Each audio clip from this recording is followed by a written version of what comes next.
Tu viens me voir, Prosper? Il est pas fou.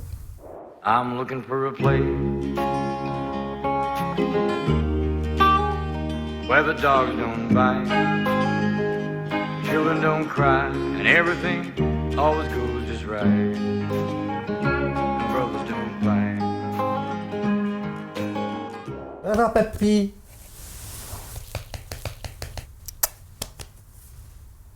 Viens, papy. Ça tourne? Évidemment. Pearl, Oui, Karine. je te présente Sonny Boy. Oh, Ouais, il est costaud, Sonny Boy. il est costaud. C'est donc un chat? C'est ton chat? C'est pas mon chat. Viens voir tonton. Tu lui fais vraiment trop peur. Viens voir tonton, Sonny Boy. Sonny Boy. Bon. En tout cas, je trouve que c'est une parfaite introduction, bien bizarre, pour un film non moins bizarre. Sonny Boy, N'est pas qu'un chat. Est-ce qu'il y a des bébés enlevés? il y a un bébé enlevé. Moi, j'adore, déjà. À la base, c'est une voiture volée avec un bébé à l'intérieur. Et ils se rendent compte qu'il y a un bébé à l'intérieur qu'une fois que le personnage qui a volé la voiture, interprété par le formidable Brad Dourif, arrive à la décharge de ses employeurs. Oh,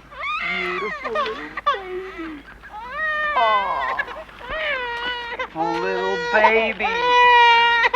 Oh, can I keep him? Please, can I? Oh, please. Et Sonny Boy, il va pas être élevé tout à fait comme un enfant normal, disons. You dumb bitch. Who do you think you are, mother man? The dreams that you always had in mind. And someday you'll find it's right there at your door. There's so much more waiting for you. Ah, et il va subir effectivement une éducation un peu plus stricte, Oui, avec des règles un peu qui dépassent l'entendement, on va dire. voilà, disons que le schéma familial... C'est pas respecté. Father teaches me games of strength and love. I taste the dirt from the ground, feel the rope across my back, and my mother's warm breast holding me close. C'est un film réalisé par Robert Martin Carroll. Enfin, il en a fait quelques autres, mais bon, en gros, c'est son vrai gros film important. Et il y a un casting vraiment super aussi. Le casting est dingue. Brad Dourif dans un second rôle formidable.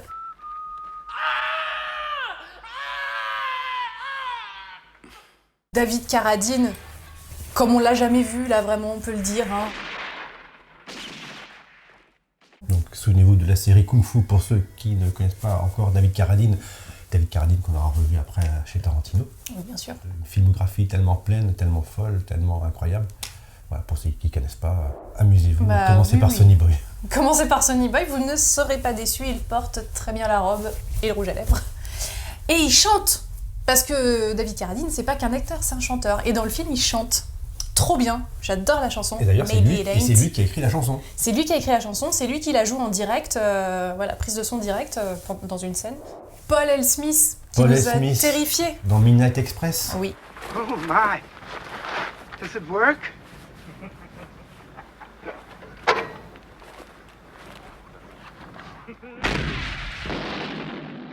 Et dans Le sadique à la tronçonneuse, en 1982, de Juan Piquer Simon, dont le titre est un peu racoleur, mais le titre original qui était Mil Gritos Tiene la Noche, si je ne me trompe pas, était aussi particulièrement vicieux. Ouais, donc des films bizarres, c'est son style, il aime bien. Et surtout, il était ravi de pouvoir tourner avec David Carradine. Bon, la réalité a été un petit peu moins idyllique que sur le papier, mais ça contribue aussi à cette ambiance très lourde, poisseuse, électrique, malsaine. Surtout. On n'est pas super confort en regardant le film. Non, on s'interroge un peu. On sait qu'on n'a pas mis le pied là où il fallait. Oui, c'est le moins qu'on puisse dire. Merci, Pearl.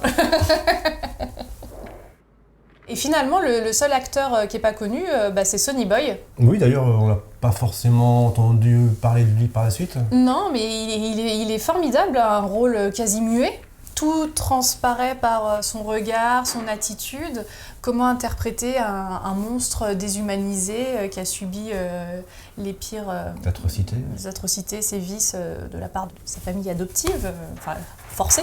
Voilà, il est vraiment une performance de haut niveau. Il est à la confluence des genres. C'est beau. J'aime le mot confluence. La putrescence et la dégénérescence. C'est ça qu'on veut. Donc est-ce qu'on est dans le western ? Dans le drame social, c'est ça. Dans le folk horreur, dans le redneck movie. Voilà, c'est un peu toutes ces pistes qui sont explorées. C'est vraiment très bien dit. Merci. Voilà. Au revoir. Leave her the fuck alone. Et malgré toute cette ambiance particulière, surtout ce que je voulais souligner, c'est la photographie du film. Qui est splendide. Avec des plans de coucher de soleil. C'est assez marquant d'ailleurs. C'est vrai, c'est un film assez pictural malgré son obscénité. Ouais. Il y a quelque chose de parfois de doux et d'évanescent qui vient nous qui jaillit. On peut toucher à la beauté aussi dans ce film. Et c'est pour ça qu'il reste en tête et c'est pour ça que c'est important de le voir.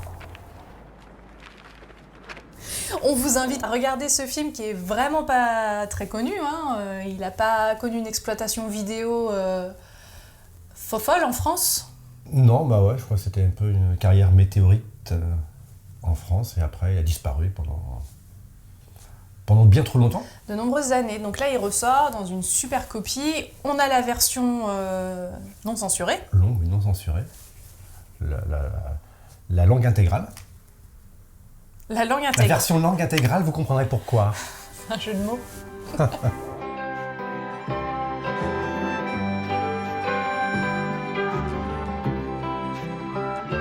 And maybe it ain't